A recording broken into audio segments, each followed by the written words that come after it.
ইমসের জন্মালো কিভাবে?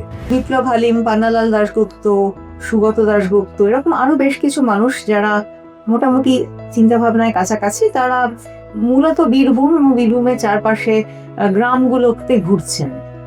এই সময় একটা ভয়াবহ বন্যা হয়, তারা তখন ওই বন্যা ত্রাণের কাজে ঝাঁপিয়ে পড়ে। আর গ্রামে তাদের পরিচিতিটাও মোটামুটি প্রতিষ্ঠিত হয়েছে যে হ্যাঁ, এরা আমাদের সুখে দুঃখে আমাদের পাশে আছে। এইখান থেকেই ইমসের পথ চলা শুরু হলো।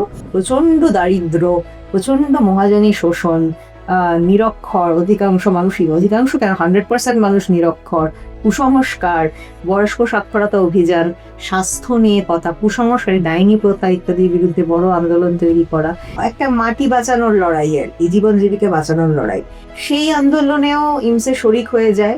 একটা জিনিস ছিল, আমরা গরিব মানুষদের নিয়ে কাজ করি, আমরা তাদের স্বার্থ সংরক্ষণে, তাদের ভালোর জন্য কাজ করি। যে কোনো মানুষ যার নিড আছে সেই নিড ওরিয়েন্টেড কাজ ইমসে বরাবর করেছে।